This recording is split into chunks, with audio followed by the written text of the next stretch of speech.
Every single founder hits this wall, right? You've got this amazing idea, but you need cash to make it fly.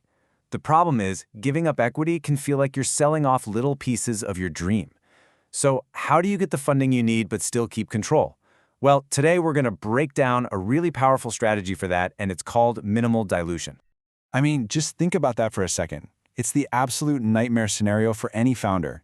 You pour your heart and soul into building something incredible, something that could change the world, but by the time you've crossed the finish line, you're just a minor shareholder in your own company. That's the fear we're tackling head-on. And it really forces you to ask a tough question.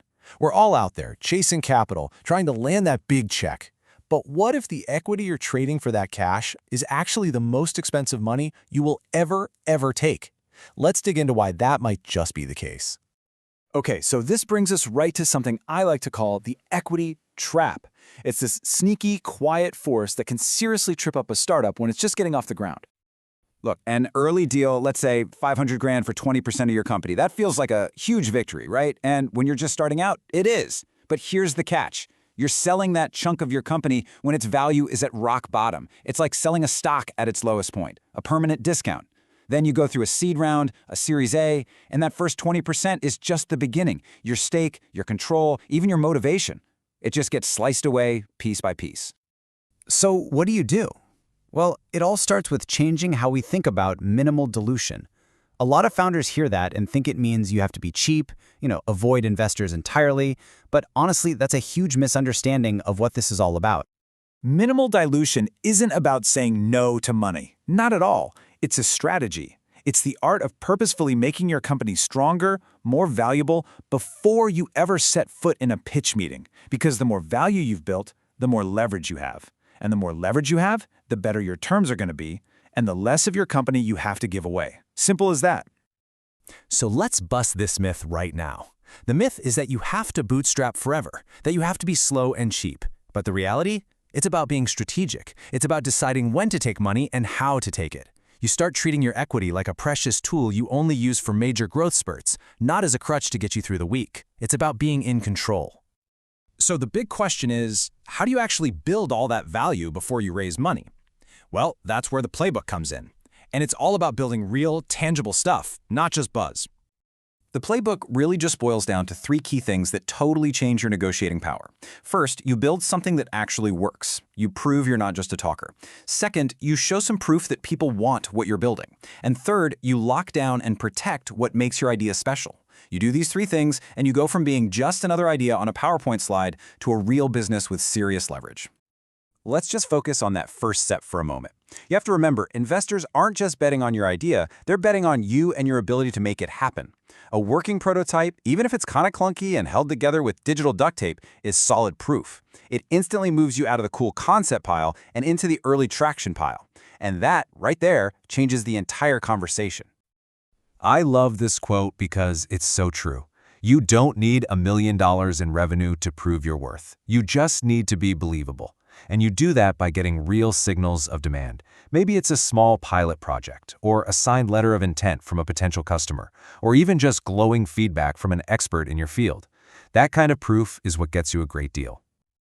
And finally, let's talk about protecting your intellectual property. So many people think of this as just boring legal stuff you have to do, but no way. It is a massive strategic advantage. It tells an investor, hey, I'm not just building a cool product, I'm building a fortress with a moat around it. It lowers their risk, and when you lower an investor's risk, your valuation goes up. Building on that idea, let's explore something really powerful. Not all funding has to come in the form of cash. There are other ways to get what you need to grow, without giving up a single share of your company.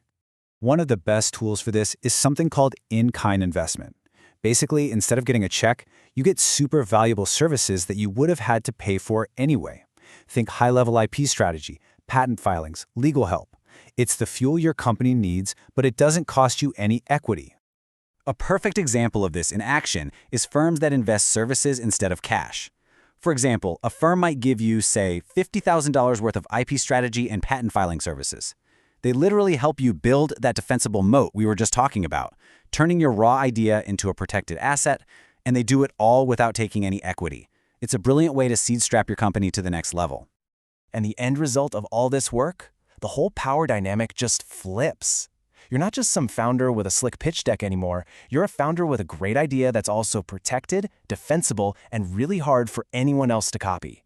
Investors see that, and they see a real asset, not just a dream. So, building that prototype, getting that proof, securing that IP, it all points to one thing: being able to raise money from a position of strength, not desperation. And you have to remember this. Investors can smell desperation from a mile away. It's like a superpower they have. If you're pitching them because you're about to run out of money, they can feel that anxiety.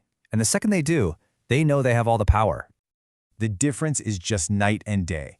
When you're pitching from desperation, you're just chasing any check you can get, and that almost always leads to terrible terms.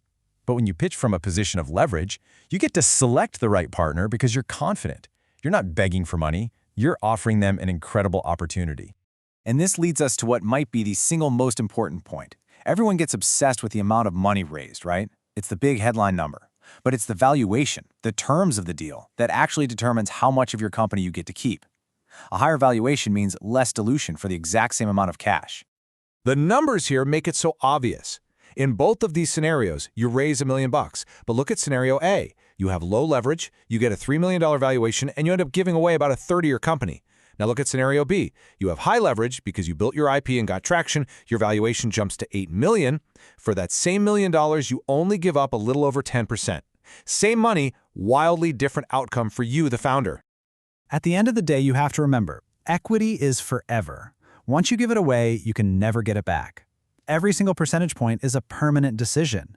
And that's why if you treat it like gold right from the very beginning, it'll buy you the freedom to run your company your way for years to come.